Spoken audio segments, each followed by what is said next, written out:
Hola amigos, bienvenidos a Otras Miradas. Hoy tenemos con nosotros a un escultor y grabador conocido en el mundo entero por sus obras monumentales. Estamos hablando de Juan Garayzábal, que ha venido esta noche a pasar aquí un ratito con nosotros porque acaba de inaugurar exposición hace unas cuantas semanas aquí en Toledo, además en un sitio muy espectacular. Juan, bienvenido, muchísimas gracias por acudir a nuestro programa. Buenas noches. Muchas gracias. Buenas noches, Celia. Bueno, Juan, acabo de decir que acabas de inaugurar exposición en Toledo. Cuéntanos un poquito. Se trata, con la colección Roberto Polo, el Museo de Arte Contemporáneo de Castilla-La Mancha, de un evento artístico que genera a través de dos esculturas monumentales un debate sobre la historia, sobre la ausencia, sobre los elementos que yo trabajo en general en el mundo y que en Toledo me parece imprescindible en mi trabajo y espero que interesante para la ciudad. Son dos, una la entrada, que se puede ver desde fuera, que es un esquinazo romano, y dentro también está en el aire, es algo muy particular. Cuéntanos qué significan para ti, qué has querido expresar. Bueno, la primera pieza, que está realmente en una plaza, que es la plaza de entrada en la ciudad, lo que busca es el origen debajo de la gran roca que es Toledo. Entonces el origen, pues lo he encontrado un origen interesante en una esquina de un templo romano, unas pocas piedras colocadas de manera que el cerebro complete aquello y que permita visualizar todo lo que llevamos avanzado desde ese momento un poco de nacimiento de nuestra cultura. La segunda es la segunda, que es una pieza pues mucho más, si quieres, liviana, pues son elementos casi que son líneas en el aire. Lo que me ha interesado es cómo está tejida la ciudad. Entonces, en una serie de dibujos hechos con metal, con la técnica que yo trabajo, se crean perfiles reales de lo que tiene esta ciudad por dentro, de los arcos, de las bóvedas, de las ventanas, en tres líneas completamente complementarias que son la musulmana árabe, la cristiana y la judía. Y entonces son tres planos que se cruzan en un edificio central y todo eso sustentado con un sistema para que esté en el aire y el sol a distintas horas produzca pues, los juegos, las sombras, la luz y fundamentalmente en una y en la otra me ha parecido interesantísimo. Conseguí, a pesar de las limitaciones que estamos viviendo, grabaciones de tres mercados. En realidad yo veo España como un enorme mercado, porque siempre me ha parecido muy vivo el mercado, la gente, cuarto y mitad, 25 no sé qué, baja, sube, la conversación, me parecen sitios alegres. Esto no es nuevo, esto es algo que ha sido siempre así. La cultura nuestra, que la puede uno ver todavía en todos lados, es de gente disfrutando con el trueque, con el tal. Entonces he conseguido grabar en un mercado árabe, en un mercado judío y en un mercado cristiano. En un mercado cristiano que es, no sabemos muy bien ahora mismo qué es, pero... y ese sonido, eso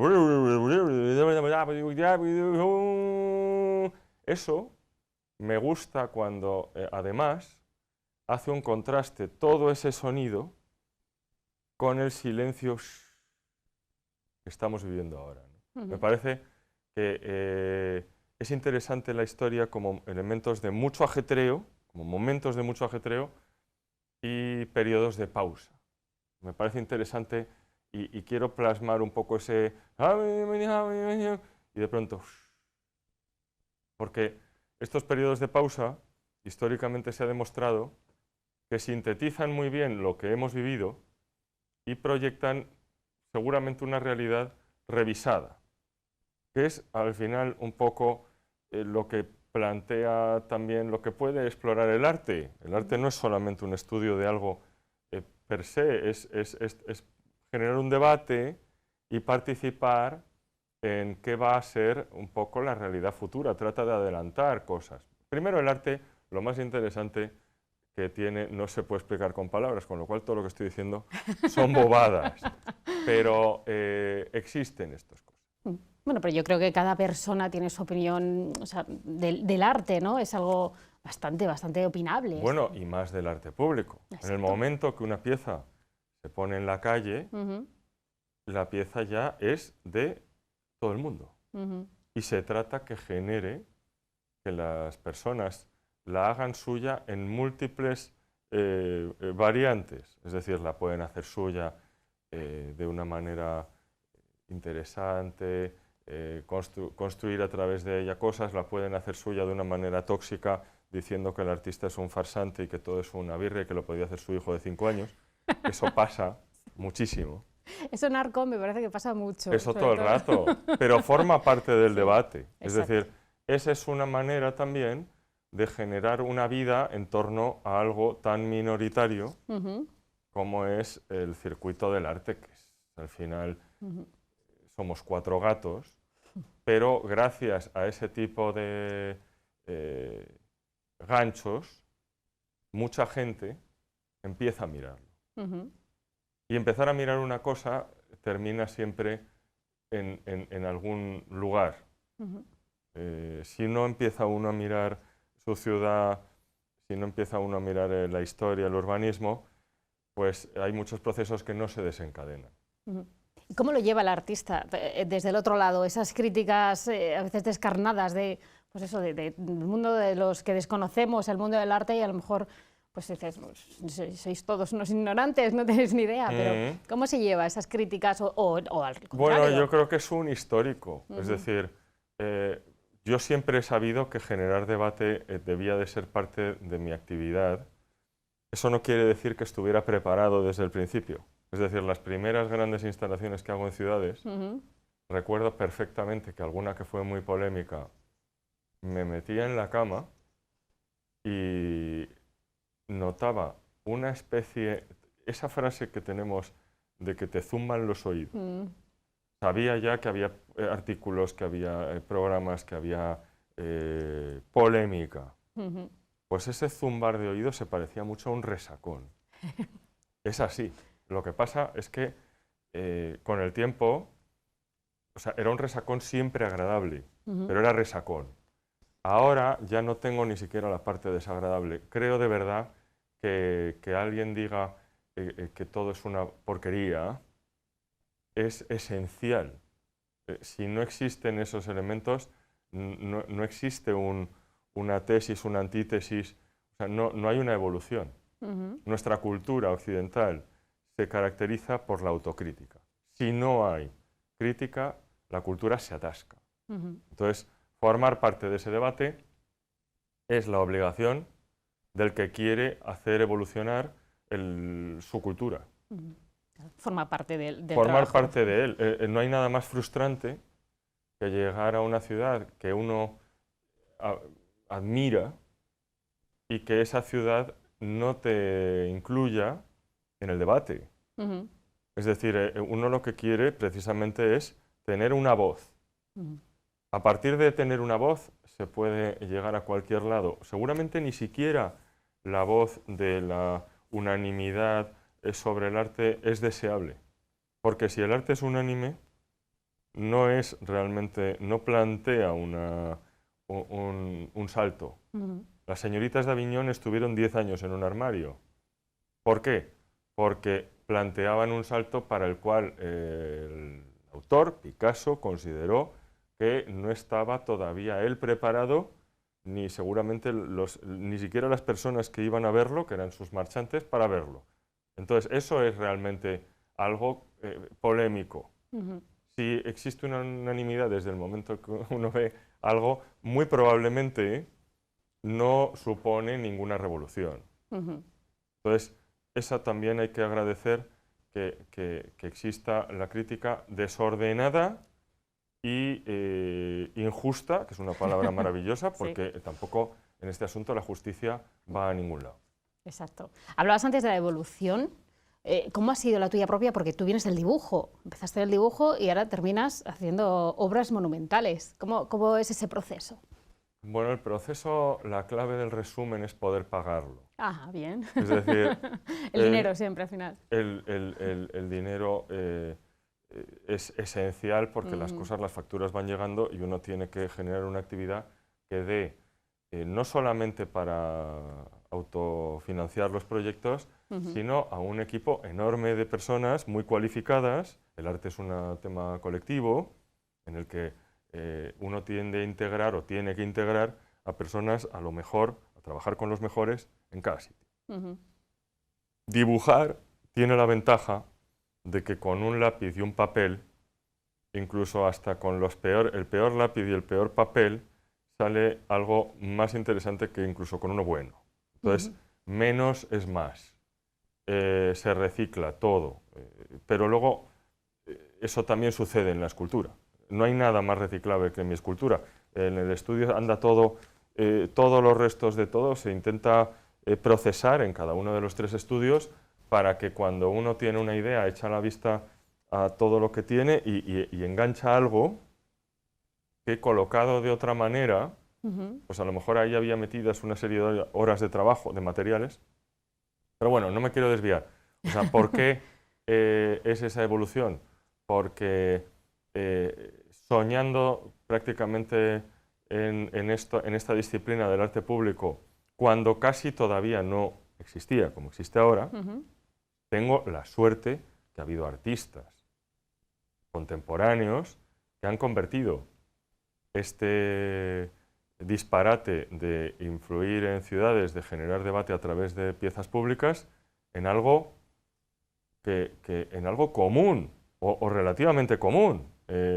Eso hace 15 años no existía. Quitando ciudades como Chicago, en las que llevo interviniendo un tiempo, precisamente porque es pionera total, no existía este tema. Entonces, el haber comenzado a poder hacer mis piezas públicas hace 15 o 20 años, el haber estado antes, pues realmente pues asustado de la posibilidad de nunca ser capaz de hacerlo.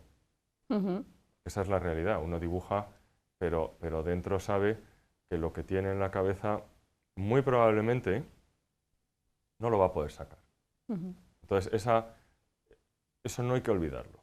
Esto que estoy viviendo yo es el resultado de una enorme y prolongada frustración. ¿Es así? Bueno, pues está bien sacar algo bueno de una frustración. Y todavía pervive un porcentaje porque yo creo que la creatividad solo viene de 2 vías, ¿no? El sufrimiento y el hedonismo. En medio no hay nada. Es decir, el pensar que uno no va a poder generarse a sí mismo como quien cree que es, como quien cree que debe de hacer, como lo que cree que debe de hacer, eso genera una tensión tremenda. Y luego la capacidad luego de recrearse en estar viviendo algo que era muy improbable, genera otro tipo de creatividad. Y volviendo al principio del todo, ¿de dónde te nace a ti toda esta pasión por el arte? Bueno, yo diría que hay muchas cosas. El dibujo ha sido desde que era pequeño. Yo hacía los dibujos de todo, del colegio, de lo que tocara. Mi madre, sorprendentemente, porque no es una persona que se le viera venir, este asunto es una tremenda aventurera. Nos llevaba a todos los hermanos a hacer viajes que se nos fue yendo la mano, y con 15, 16, 17 hacíamos cosas que muchas veces ahora no nos explicamos, ¿no? De recorridos, Entonces era un tipo de cultura familiar en la que nos íbamos a cruzar, por ejemplo, África en un camión desde Madrid a Ciudad del Cabo a lo largo de los años y claro, cruzar África en un camión significa no saber cómo va a acabar el día, no saber qué cosas va a haber que solucionar, no saber qué va a pasar en el día, en el viaje, en general. Esa sensación yo no le veo ninguna división con lo que ha venido después. Es decir, de hecho, los ingredientes son en un 90% los mismos. Yo puedo vivir en la aventura sin arte, pero probablemente nunca elegiría el arte si no tuviera dentro ese componente de que no sabe uno cómo termina, de la incertidumbre, del avanzar por caminos que cree uno que no se han pisado. Entonces, ¿por qué luego la opción esta? Pues probablemente por eso, porque creí que era lo más complicado, lo más incierto que yo podía aspirar a saber hacer. Ni siquiera esto es un asunto en el que uno lo que busca no es lo que ya sabía, sino lo que podía aprender, lo que podía explorar. Entonces esto se parece a un viaje. Tú dices, por ahí está todo el mundo. Bien, interesante, al que quiera eso. Por ahí no sabemos muy bien. Y por ahí pone claramente peligro. Esto ahí, es un ¿no? camino peligroso, o sea, muy complicado. Y es casi seguro que ese tema es, porque de hecho cada decisión que tomo sigue marcada por ese tema. Sí, porque además tú tienes estudio en Berlín, allí también, bueno, pues hay una maravillosa escultura monumental de la iglesia Bohemia de Berlín, que además aquí también hay una réplica en Corpo, ¿verdad? Porque no es la primera vez que Hay una expones puerta. aquí. Yo conozco a Roberto Polo, de hecho, hace años, y es mi galerista durante un periodo en Bruselas. Ya veo allí su mirada, le llaman la mirada, y veo cómo es su mirada a través de su mundo, que me deja bastante impresionado.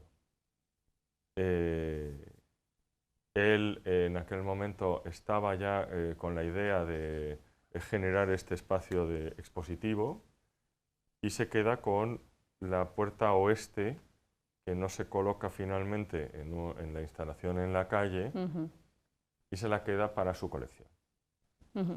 ¿Hace falta en el mundo del arte más Robertos Polos? Por supuesto, no solamente en el mundo. Mira, hacen falta Robertos Polos, por supuesto que en el arte, pero en el arte tenemos la suerte que los tenemos. Yo hay mundos que conozco creativos que me fascinan, en los que no existe el Roberto Polo. En el arte la suerte es que generamos unos objetos que pueden permitir que una persona diga yo quiero tenerlo, participar en el proyecto, eso supone que yo aporto esto, dinero directamente, y gracias a eso yo participo con esta persona en su aventura.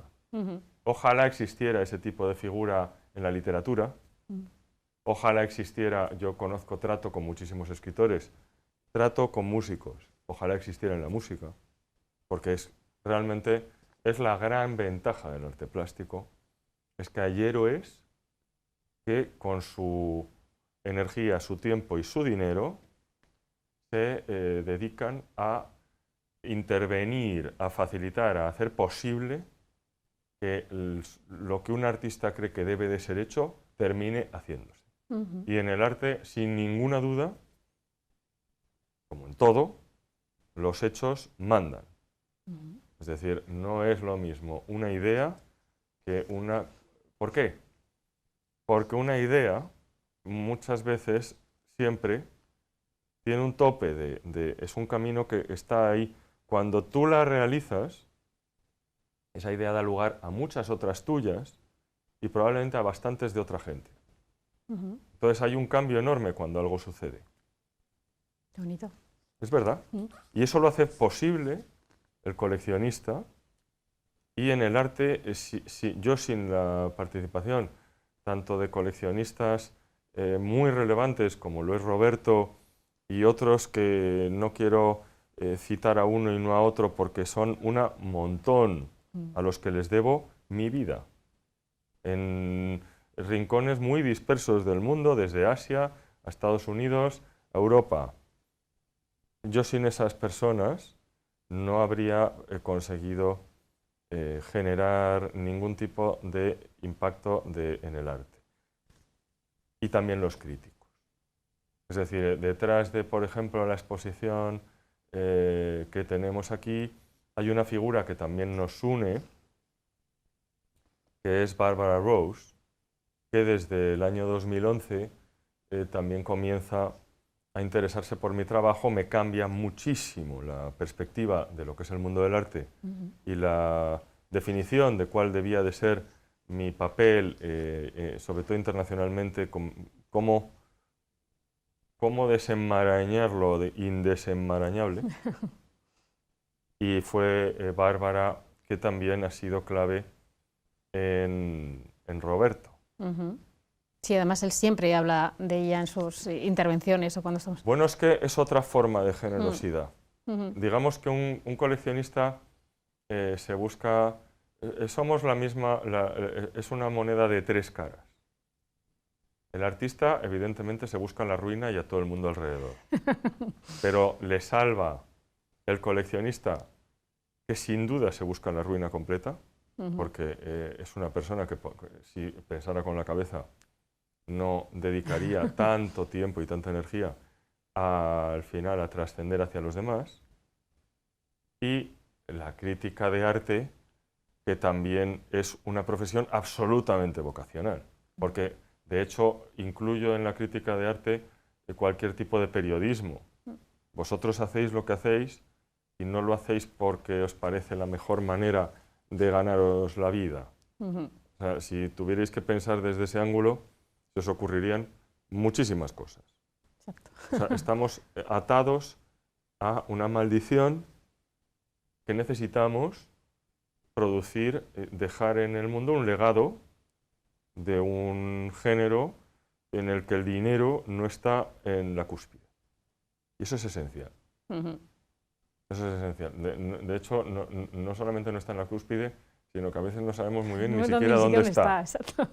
Es verdad. Bueno, tú decías que has viajado por todo el mundo, has expuesto en infinidad de sitios, en Chicago, en Berlín, en Cuba, que además es un momento muy clave en Cuba, que justo cuando se murió Fidel Castro, que eso debió ser Recuerdo el día y recuerdo que estábamos levantando la pieza en Miami. Sí. Eso tuvo que ser... Bueno, es en realidad el nivel de adrenalina. Cuando está uno levantando una pieza, a partir de 20 metros las piezas empiezan a ser realmente complicadas, montañas. Sí. Y ya cuando ya uno llega a esos niveles de adrenalina, cualquier otro suceso es asimilable. Pero es verdad que aquello, coincidir en La Habana, en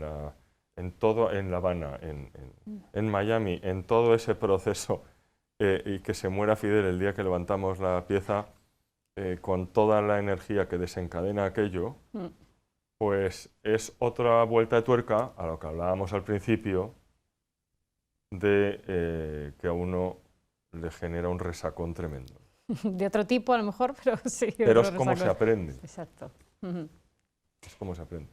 En cada país, cada ciudad, imagino que tiene su visión del arte. España, ¿dónde está ahora mismo? Tú que conoces el entorno de la cultura. España es un regalo para muchas cosas, y en el arte el tipo de regalo que yo creo que nos hace a los artistas que nacemos, yo soy de Madrid, es que nos entrena desde muy pequeños a que España te obliga a trabajar en otros sitios. Eso es esencial. En mi carrera lo agradeceré siempre, porque nunca me ha dado, nunca me ha llevado a equívoco. Para llevar un proyecto adelante como el mío, hay que ser global. Y España tiene una ventaja enorme que uno lo ve desde el principio. No puede haber duda. Si uno nace en Estados Unidos o nace en Alemania, se puede entretener pensando que se puede conformar con una demanda suficientemente variada e interesante. España no lo ha sido en ese sentido nunca, creativamente hablando, no es segundo de nadie, es un país con unas raíces, una fuerza y una serie de elementos, por supuesto, pero obliga a la internacionalización. Y yo creo en la internacionalización. Jamás he lamentado, yo recuerdo la primera vez cuando me becaron en Berlín, yo iba cada semana en el vuelo y bueno, pues a mí no me gusta hablar en los aviones, a nadie yo creo que le gusta hablar en los aviones, pero a mí me parece que es un rato para estar. Y alguna vez que he cometido el error de empezar a hablar en un avión, siempre pues me he encontrado con eso de, oye, qué pena, ¿no? Qué pena tener que dejar ¿Qué pena qué?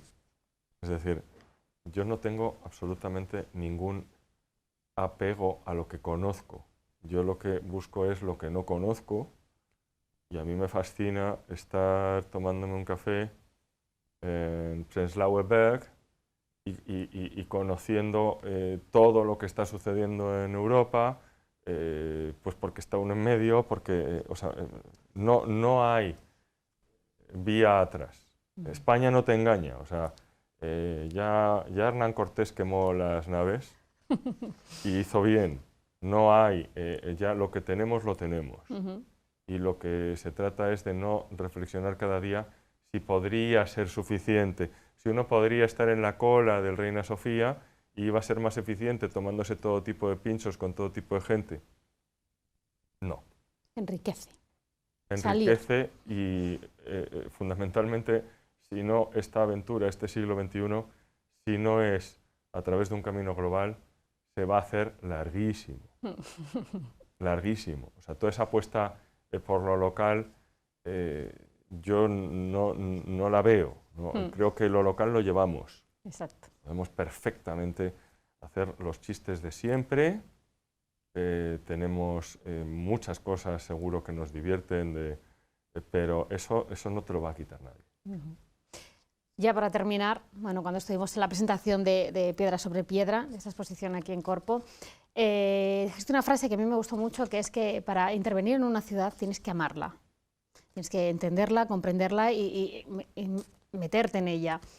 ¿Qué te llevas de Toledo? ¿Qué has encontrado en Toledo? Que imagino que si amas cada una de las ciudades en las que has intervenido o en las que has estado, tendrás muchos pedacitos de cada ciudad. Toledo, ¿qué es lo que te quedas? Me gusta Castilla. Entonces, me gusta esa manera, de alguna forma está en mí esos llanos donde de vez en cuando hay algo. Pero me gustan esos llanos y me gusta ese algo. Esa sensación de estar en un montículo y de tener pues, historia concentrada, o sea, esa energía. Me gustan los contrastes, me gusta ese ruido puntual, amontonado, me gusta el barullo y me gusta el silencio. Entonces, ese asunto de vivir con esa dualidad en Castilla se ve mejor que en ningún lado. Me gusta el callejeo, el picoteo,